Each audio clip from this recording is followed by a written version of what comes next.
Ավարտվել է Վրաստանի վարչապետի այցը Հունգարիա։ Իրակլի Կոբախիձեն իր վերջին հանդիպումներն անցկացրել է Հունգարիայի նախագահի ու Հունգարիայի ազգային ժողովի նախագահի հետ։ Իսկ մինչ այդ տեղի է ունեցել երկու երկրների ղեկավարների հանդիպումը եւ միջկառավարական հանձնաժողովի նիստը։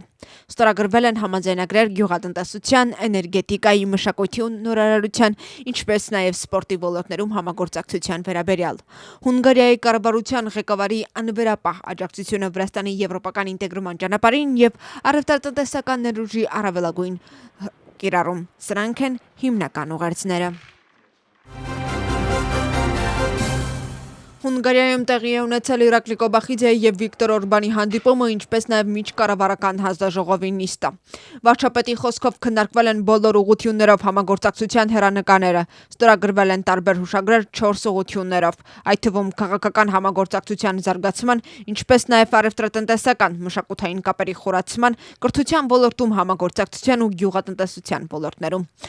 Վիկտոր Օրբանը Վրաստանի վարչապետի հետ հանդիպման մասին անդրադարձել է իր սոցիալական էջում։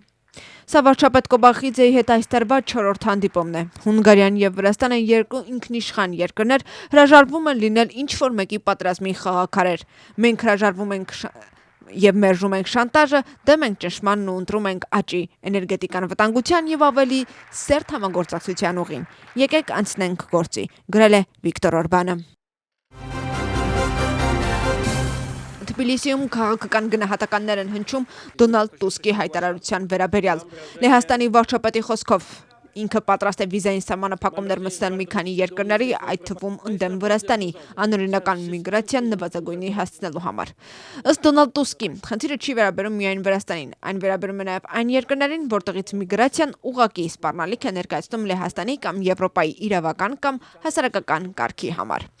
Լեհաստանի վարչապետը նշել է, որ վրացիների 1/3-ը մարդիկ են, որոնք կցանկանային կիսել իրենց արժեքները, սակայն ինչպես ինքն է նշել, գիտի թե ինչն է խնդիրը։ Դոնալդ Տուսկը ներողություն է խնդրել այն վրացիներից, ովքեր կարող են վիրավորված զգալ իրենց, ասելով, որ ինքը վճռականորեն աջակցում է առանց վիզայի ճանապարհորդության կասեցմանն այն երկրների հետ, որոնց կառավարումը այլևս չի համապատասխանում չափանիշներին ավտորիտար կառավարման պատճառով, կամ որոնցից, ըստ նրա, միգրացիան ինքնին սպառնալիք է ներկայացնում Լեհաստանում կամ Եվրոպայում իրավական կամ հասարակական կարգի համար։ Վրաստանի երիտասարդ իրավաբանների ասոցիացիան անդրադարձել է վրացական երազանքի կողմից սոցիալական էջերում հրապարակված գրառումների վերաբերյալ պատրաստված բողոքին ու նշել, որ քաղաքական գործիչների դեմ արտահայտված գնահատողական դատողությունների հիման վրա գործերի հետապնդումը ստեղծում է զանգվածային գրաքննության նախադեպ։ Ասոցիացիայի գնահատմամբ սա խոսքի ազդեցության անհիմն սահմանափակում է, ստեղծում է զսպող ազդեցություն եւ նպատակ ունի վախ սերմանել հասարակության մեջ, որպեսզի մարդիկ զերծ մնան վրացական երազանքի ու քաղաքական գործիչների գործողությունների քննադատական գնահատականից։ Խոսքի ազատությունը պարտավորեցնում է պետությանը զերծ մնալ խոսքի ազատությանը կամայական միջամտությունից, այդպիսով ապահովելով մտքերի եւ կարծիքների ազատ փոխանակման հնարավորությունը։ Մարդու իրավունքների եվրոպական դատարանի համաձայն թույլատրելի քննադատության շրջանակն ավելի լայն է հանրային գործիչների նկատմամբ, քան մասնավոր անձանց։ Հետևաբար, քաղաքական գործիչներն ու պետական հաստատությունների ներկայացուցիչները շատ ավելի մեծ պարտավորություն ունեն հանդուրժողականություն ցուցաբերել իրենց հասցեին ուղղված քննադատության նկատմամբ, քան որևէ այլ քաղաքացի։ Մարդու իրավունքների եվրոպական դատարանը քաղաքական գործիչներին կամ նույնիսկ հանրային հաստատություններին չի համարում այնպիսի սուբյեկտներ, որոնք պետք է ենթարկվեն վիրավորանքներից կամ ծաղրից զորացված պաշտպանության։ Սոցիալական էջերում հրապարակված գրառումները, եթե դրանք չեն ներկայացնում իրական ռիսկ պարունակող սպառնալիք եւ ուղղված են այն քաղաքական գործիչներին, որոնք ունեն հանդուրժողականության բարձր պարտավորություն, պաշտպանված են խոսքի ազատությամբ։ Այս չափանիշին հակասող ցանկացած դատական մեկնաբանություն կհանդիսանա զանգվածային գրաքննության նախադեպ, ասվում է Վրաստանի երիտասարդ իրավաբանների ասոցիացիայի հայտարարության մեջ։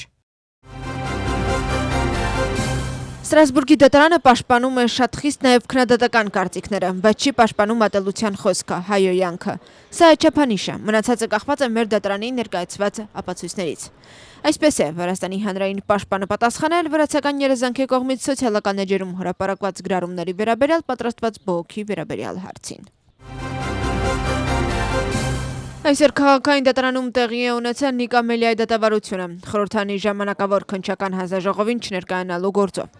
Այսօրվա նիստում մեղադրող կողմը ներկայացրել է ներածական խոսք։ Փաստաբանները նույնպես պետք է ներկայացնեին ներածական խոսք, սակայն նրանք պահանջել են հետաձգել նիստը, քանի որ պետք է խորհրդակցեն մեղադրյալների հետ։ Նիկա Մելյան ինքը չի ներկայացել դատավարությանը, քանի որ հեռացվել էր նախորդ նիստից դատավորի վրա ջուր շփելու պատճառով։ Ի գիտություն, Նիկա Մելյան ձերբակալվել է քննչական հանձնաժողովին չներկայանալու համար 50,000 լարի չափով գրավը չվճարելու պատճառով։ Ահմադաբադում վթարի է ենթարկվել Air India ուղևորատար ինքնաթիռը։ Կան զոհեր, սակայն զոհերի թիվն այս պահին հայտնի չէ։ Վթարի ենթարկված ինքնաթիռում եղել է 232 ուղևոր եւ անձնակազմի 12 անդամ։ Ավիաընկերությունը հայտնել է, որ ինքնաթիռում եղել է 169 հնդիկ ու 53 Մեծ Բրիտանիայի քաղաքացի, ինչպես նաեւ 1 կանադացի եւ 7 պորտուգալացի։ Ինքնաթիռը վթարի է ենթարկվել բնակելի թաղամասում թռիչքից կարճ ժամանակ անց։ Ինքնաթիռը թռչում էր դեպի Լոնդոնի Գատվիկ օդանավակայան։ Ավիավթարի վայրում ընթանում է փրկարարական գործողություն։ Գուջարատ նահանգի գլխավոր նախարարը հրամայել է ստեղծել կանաչ միջանցք վիրավորներին տեղափոխելու համար։ Տեղի ունեցած ավիավթարի պատճառով Ահմադաբադի օդանավականում բոլոր չվերթները դադարեցված են։ Միջադեպին անդրադարձել է Մեծ Բրիտանիայի վարչապետ Քեր Սթարմերը։ Նրա խոսքով հրապարակված տեսանյութը սարսափելի է։ Սթարմերն իր զորակցությունն է հայտնել ուղևորներին ու նրանց ընտանիքներին։ Վերջին 20 տարիների ընթացքում առաջին անգամ միջազգային ատոմային էներգիայի գործակալության կառավարիչների խորհուրդը որոշել է, որ Իրանը չի կատարում միջուկային զենքի չտարածման վերաբերյալ իր պարտավորությունները։ Բանաձևին աջակցել է միջազգային ատոմային էներգիայի գործակալության կառավարիչների 19 երկիր։ Ռուսաստանը, Չինաստանը եւ Բուրկինա Ֆասոն դեմ են արտահայտվել, 11-ը ձեռնպահ, իսկ 2-ը չեն քվեարկել։ Խորհուրդը կրկին կոչ է անում Իրանին անհապաղ պատասխաններ տալ մի քանի կարևոր վայրերում ուրանի հետքերի հայտնաբերման վերաբերյալ երկարատև հետաքննությանը։ ՄԱԿ-ի գործակալության բանաձևին պատասխանն Իրան անվտանգ վայրում կստեղծի ուրանի հարստացման նոր կենտրոններ։ Իրանական լրատվամիջոցների համաձայն համապատասխան հրաման է տրվել Իրանի ատոմային էներգետիկայի կազմակերպության ղեկավարի կողմից։ Ըստ հրամանագրի, Ֆորդոյի գործարանի հին առաջին սննդի ցենտրիֆուգները կփոխարինվեն ժամանակակից ցենտրիֆուգներով։ Շրջանառվում է տեղեկատվություն, որ Իսրայելը քննարկում է Իրանի դեմ ռազմական գործողությունների հնարավորությունն առաջիկա օրերին, ենթադրաբար առանց ԱՄՆ աջակցության։ Իրանը պնդում է, որ երկիրը լիովին պատրաստ է արձագանքել ցանկացած սպառնալիքի։ Վրաստանում 18-ից 30 տարեկան երիտասարդների համար հասանելի է դառնում եվրոպական երիտասարդական քարտը։ Նշված հնարավորությունն ընձեռում է Թբիլիսիի քաղաքապետարանը։ Այս քարտի տերը կօգտվի զեղչերից եվրոպական երկրներում տարբեր ծառայություններ ստանալու համար։ Սաքարթվելոս բանկին եւ Թբիլիսիի քաղաքապետարանը կապահովեն, որ 2025 թվականի աշնանից սկսած հնարավորինս շատ երիտասարդ վրացիներ օգտվեն այդ հնարավորությունից։ Քուր գետի ձախ ափի Գագրա ռեստորանի մոտ ավարտվել է ամբարտակի եւ ճանապարհային աշխատանքների հիմնական փուլը։ Այսօր տեղում էր գտնվում կախակալաձեն։ Հիշեցնենք, որ Քուր գետի ձախ ափին գտնվող ճանապարհը վնասվել էր ապրիլ ամսին։ Այս պայդրությամբ տեղում տեղաշարժն արդեն անվտանգ է։ Նախագծի համար բյուջեից ծախսվել է 5 միլիոն լարի։